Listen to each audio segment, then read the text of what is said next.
बिस्मिल्लाहिर्रहमानिर्रहीम अस्सलाम वालेकुम डियर व्यूअर्स, मैं हूं Basharat Siddiqui and you are watching PPSC वाला यूट्यूब चैनल। आज की इस वीडियो में हम एसएसटी की टेस्ट प्रिपरेशन कर रहे हैं और आपके सामने है एसएसटी का कंप्लीट सिलेबस, वो भी बहुत इंपॉर्टेंट जो है वो नोट्स आपके लिए बनाए हैं, तैयार किए हैं ताकि आपकी भरपूर तैयारी हो सके एसएसटी की। और आज की इस वीडियो में हम planning and management in education topic cover करेंगे और इसमें जितने भी क्वेश्चन इंपॉर्टेंट क्वेश्चन हैं पास्ट पेपर्स में एफपीएससी के आ चुके हैं वो आपसे शेयर करेंगे और इस प्लानिंग एंड मैनेजमेंट की कंप्लीट तैयारी करेंगे। तो चलिए शुरू करते हैं। लास्ट में अगर आपसे एक छोटी सी रिक्वेस्ट है कि आपने अगर पहले दो वीडियोस नहीं देखी, perspective of education in Pakistan और स्कूल एडमिनिस्ट्रेशन एंड सुपरविजन, तो आप इसी यूट्यूब चैनल पे देख सकते हैं। तो चलिए शुरू करते हैं। तीसरा topic planning and management in education. So ये हमने कर लिया है और ये सेकंड वाला भी हमने कर लिया है। सो हम थर्ड वाला आज करेंगे, planning and management in education.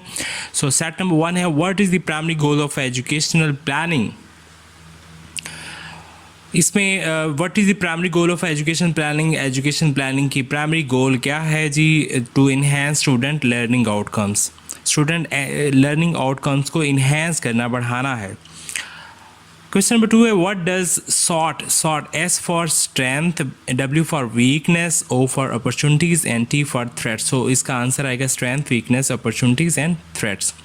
और ये एजुकेशनल प्लानिंग का हिस्सा है, ठीक है जी।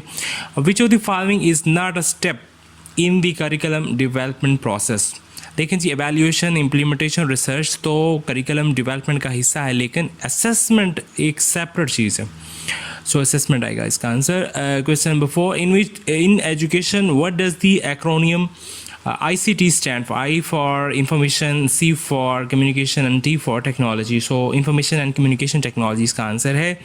नेक्स्ट क्वेश्चन है, who is responsible for making the final decisions on budget allocation in educational institution? So जो बजट एलोकेशन होती है वो फाइनल डिसीजन तो ज़ाहिर बात प्रिंसिपल और हेडमास्टर ही करेगा, वही उसके ज़िम्मेदार होते हैं किसी भी एजुकेशनल इंस्टीट्यूशन में। नेक्स्ट क्वेश्चन है, what is the purpose of a needs assessment in educational planning. Needs assessment में क्या होता है? To identify gaps in educational resources में जो गैप्स होते हैं उनको आइडेंटिफाई करना होता है। किसका काम है जी? नीड्स असेसमेंट का काम है। सो नेक्स्ट क्वेश्चन है, which management function involves setting clear goals and objectives. कौन सा मैनेजमेंट का फंक्शन है जो कि क्लियर गोल्स और ऑब्जेक्टिव को सेट करने के लिए शामिल होता है जी? प्लानिंग में हम गोल्स को सेट करते हैं, ऑब्जेक्टिव को सेट करते हैं। नेक्स्ट क्वेश्चन है, what is the purpose of schools mission statement. School mission statement का क्या मकसद है जी एजुकेशनल मैनेजमेंट के अंदर? To outline the school goals and values. Mission statement में गोल्स और वैल्यूज़ होती हैं किसी भी स्कूल की। नेक्स्ट क्वेश्चन है, who is responsible for creating the annual academic calendar in a school. So principal responsible होता है। Next question, which type of assessment is typically use for evaluating the overall performance of a school और educational institution. कौन सी type जो है वो assessment की है जो कि पूरे ओवरऑल जो परफॉर्मेंस होती है स्कूल की उसको वैल्यूएट करने के लिए यूज़ की जाती है? तो उसको कहते हैं समेटिव असेसमेंट। समेटिव असेसमेंट जो है वो समेटिव असेसमेंट यूज़ की जाती है। नेक्स्ट सेट है जी, which of the following is not a component of the SWOT analysis. Opportunity भी इसमें शामिल है, वीकनेस भी, थ्रेट भी, और ऑब्जेक्टिव इसमें शामिल नहीं है। मैंने बताया था एस फॉर स्ट्रेंथ है, W for weakness, O for opportunity and T for threat. ये सॉर्ट एनालिसिस होता है जो है वो इंसान की यानी टीचर की या किसी भी चीज़ की, जैसे कि अगर एजुकेशन प्लानिंग हो रही है तो उसमें क्या उसकी स्ट्रेंथ है, क्या उसकी वीकनेस है, अपॉर्चुनिटीज़ कौन सी हैं, कौन सी वेल करके, थ्रेट कौन सी हैं, ये सारी चीज़ें देखनी होती हैं। What is the primary purpose of teacher supervision in educational management. What is the primary purpose of teacher supervision. Teacher supervision के प्राइमरी मकसद क्या है जी एजुकेशन मैनेजमेंट में? To evaluate teacher performance. ज़ाहिर बात है इसका मकसद है कि टीचर की परफॉर्मेंस को एवेल्यूएट किया जाए। नेक्स्ट क्वेश्चन है, which of the following is an example of an extrinsic motivation factor for students.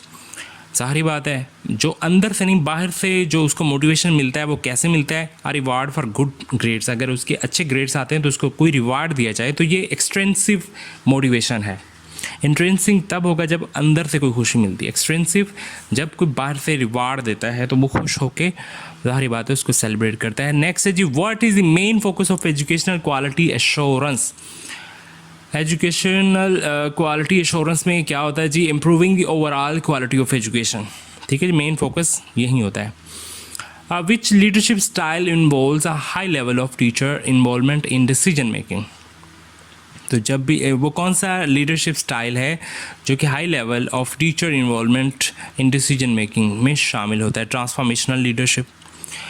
Which type of planning focuses on the day-to-day operations of a school? So जो day-to-day operations of school की planning के अंदर जो शामिल होते हैं, which is tactical planning, उसको हम कहते हैं।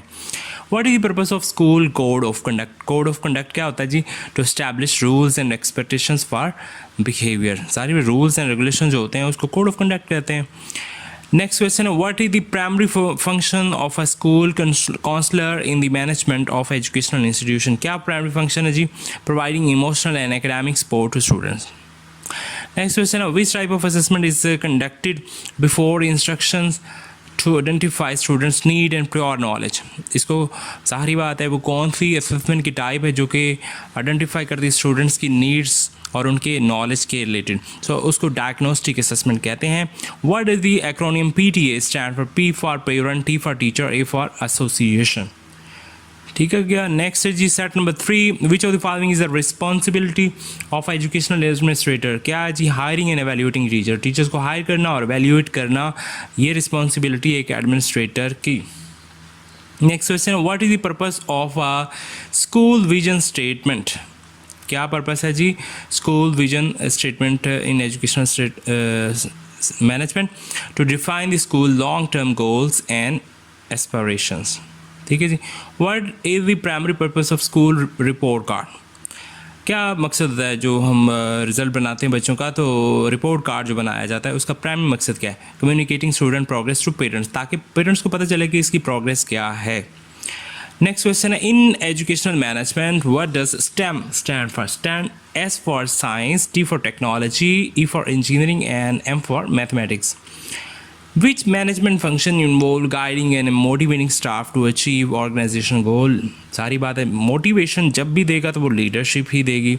सो ये मैनेजमेंट का फंक्शन लीडरशिप कहलाता है। See what is the primary purpose of school parent teacher conference?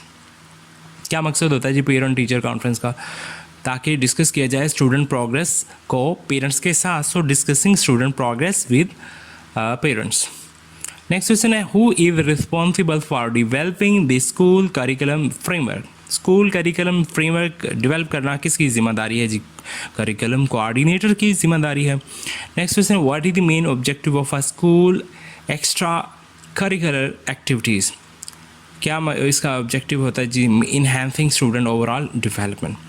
Next question, in educational management, what does PDCA stand for? P for plan, D for do, C for check, and A for act.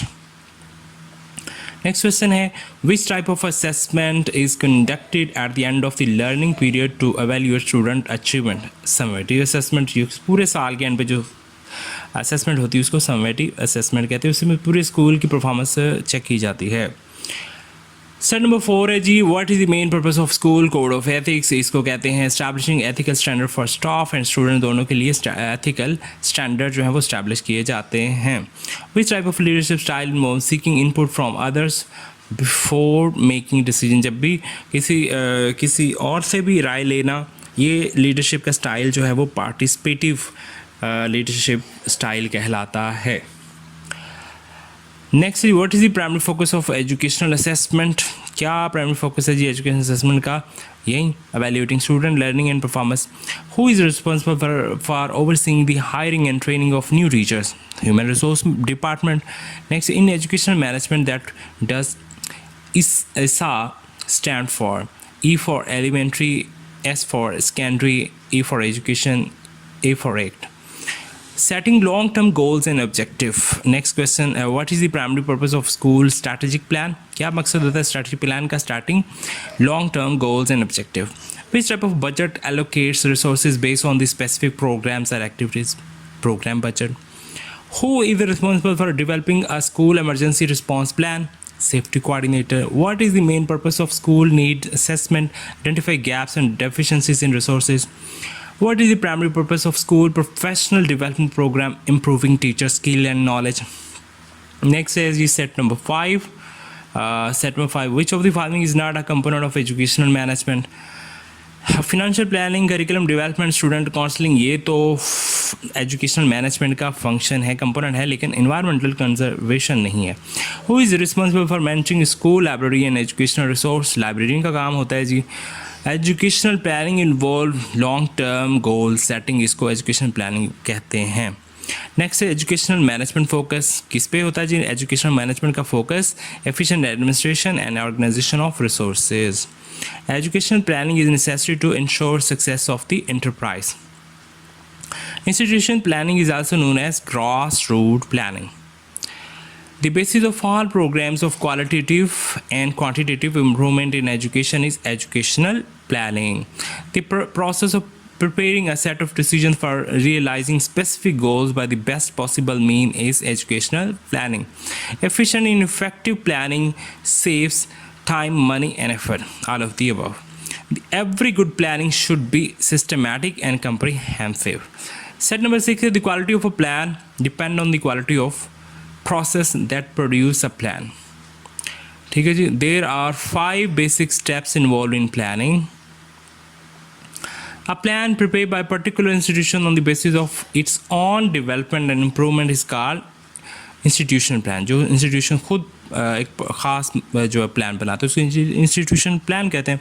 Institution planning means planning at the lowest level.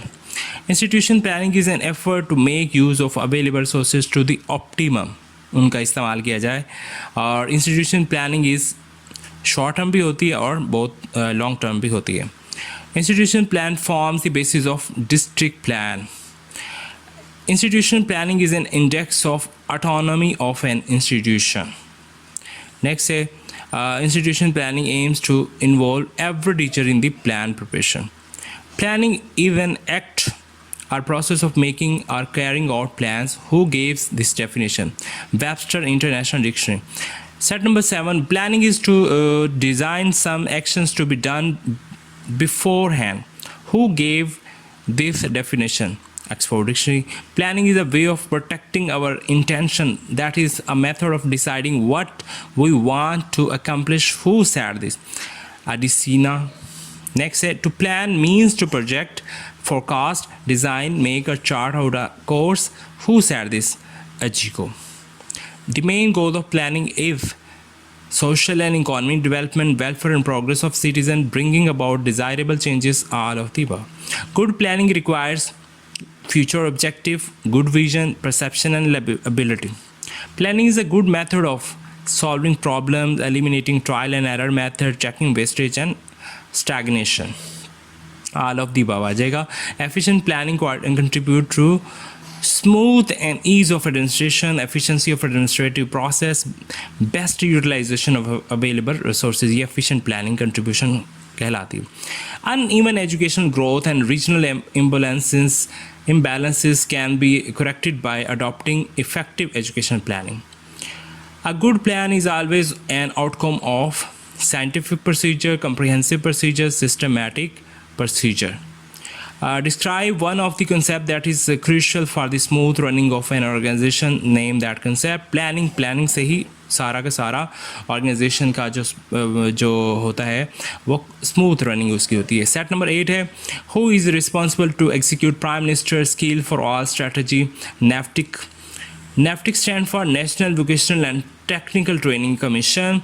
One target of the National Framework for Sustainable Development Goals is to ensure that 100% girls and boys complete quality primary and secondary education by 2030. Urdu declared as a compulsory subject from 6th class to degree level in 1959. Currently, how many institutions are of higher education are in Pakistan? 211, यानी 200 से ज़्यादा ही हैं. आपने बहुत सारा ख्याल रखिएगा. मिलते हैं नेक्स्ट वीडियो में हम नेक्स्ट टॉपिक हम कवर करेंगे इंशाल्लाह. अगर आप अभी भी आपने यूट्यूब चैनल सब्सक्राइब नहीं किया तो प्लीज़ सब्सक्राइब कर लें. अपना बहुत सारा ख्याल रखिएगा. मिलते हैं नेक्स्ट वीडियो में. अल्लाह हाफिज़.